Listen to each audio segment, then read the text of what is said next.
आओ बच्चों, आज हम 8वीं कक्षा के लिए हिंदी में भाषा, लिपि और व्याकरण पाठ 1 में अध्ययन करेंगे। प्रश्न 1, भाषा की परिभाषा बताइए। उत्तर, भाषा वह साधन है जिसके द्वारा मानव अपने भावों और विचारों को दूसरों तक पहुंचाते हैं।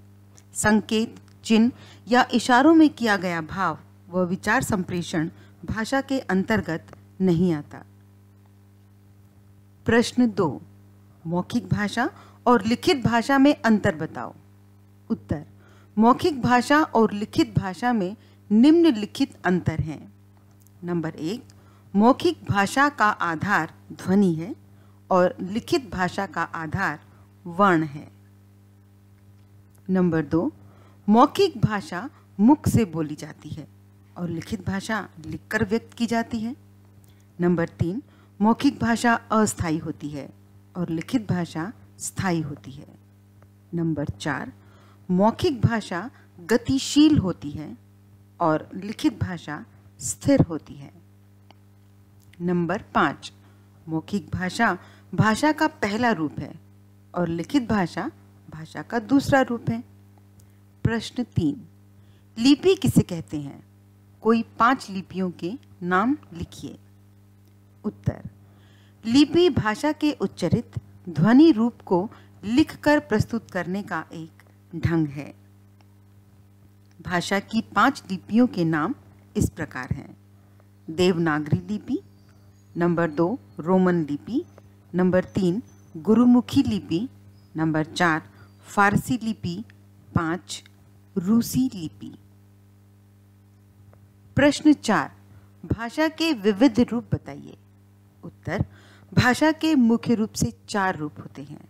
1, राष्ट्रभाषा, एक राष्ट्र में जिस भाषा का अधिक से अधिक प्रयोग किया जाता है। जो भाषा किसी राष्ट्र और उसके निवासियों की पहचान बन गई हो, ऐसी भाषा राष्ट्रभाषा कहलाती है। नंबर 2, मातृभाषा, बच्चा बचपन से ही जिस भाषा को अपने परिवेश से सीखता है वह भाषा मातृभाषा कहलाती है। संपर्क भाषा, जिस देश में बहुत तरह की भाषाएं बोली जाती हैं, वहाँ एक ऐसी भाषा की ज़रूरत महसूस होती है जो कम या ज़्यादा अधिकतर देशवासियों को समझ आती हो। जैसे भारत में अधिकतर लोग हिंदी समझ और बोल लेते हैं।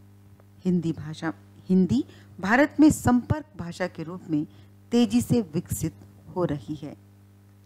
राजभाषा, जिस भाषा का प्रयोग राजकीय कामकाज में किया जाता है उसे राजकीय भाषा कहा जाता है। संविधान के अनुच्छेद 343 के अनुसार संघ की भाषा हिंदी व लिपि देवनागरी है। प्रश्न 5, भारतीय संविधान की 8वीं अनुसूची में शामिल भाषाओं के नाम लिखिए। उत्तर, भारतीय संविधान की 8वीं अनुसूची में शामिल 22 भाषाओं के नाम इस प्रकार हैं।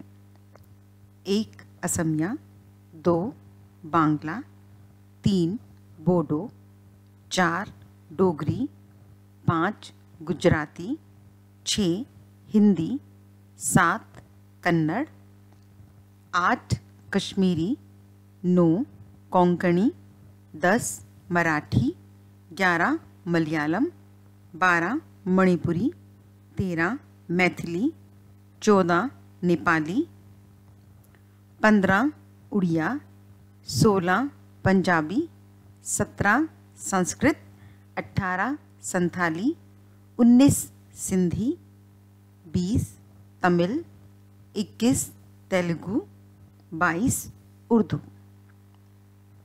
प्रश्न 6, व्याकरण की परिभाषा लिखिए।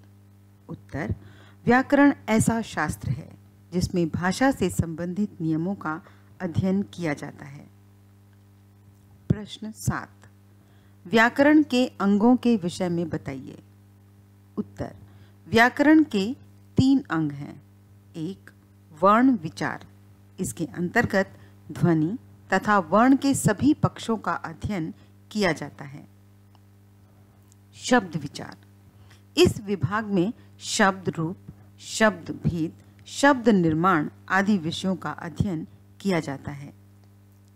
वाक्य विचार, इस विभाग में वाक्य के प्रकार, वाक्य भेद, पदबंध, आश्रित वाक्य, प्रधान वाक्य, उपवाक्य आदि का अध्ययन किया जाता है। और इसी के साथ धन्यवाद। अगली वीडियो